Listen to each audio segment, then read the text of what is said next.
أهلا بيكم. من أنجح طرق التربية إننا نبني علاقة صداقة بيننا وبين ولادنا، وهي دي بقى وصفتنا النهاردة. ورقة وقلم واكتبي بقى معايا ست الكل أو سيبي الفيديو. صداقتنا مع ولادنا مش من سن المراهقة ولا حاجة، دي بتبتدي من أول سن الرضاعة. بتبدأ الأم تتكلم مع طفلها وتعبر له عن حبها وتلعب معاه وتشغله دايما باللعب معاها أو بأي أنشطة تانية بعيدة عن الشاشات. ولما يكبر الطفل ويتكلم نحافظ دايما على لغة الحوار بيننا وبينهم، وبكده بيكون فيه تواصل فعال. محتاجين نعبر عن حبنا لولادنا بدون شروط.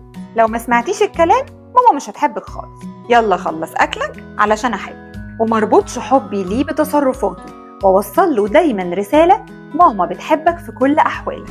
ندي مساحة لولادنا إنهم يختاروا لبسهم وأدواتهم، ونحترم ذوقهم مع بعض التوجيهات الغير مباشرة لو حسيت إن الاختيار مش مناسب. حبيت جدا اختيارك للطقم ده علشان مميز، بس ايه رأيك لو نغير لون التيشيرت ده ونشوف؟ نحترم دايما آراء الطفل وما نقللش منها، ونحاول نشركه في بعض القرارات اللي تخصنا.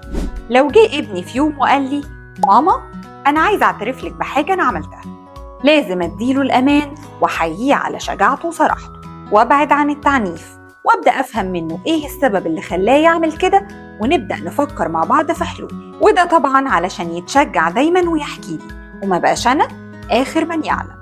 أشوفكم الوصفة الجاية.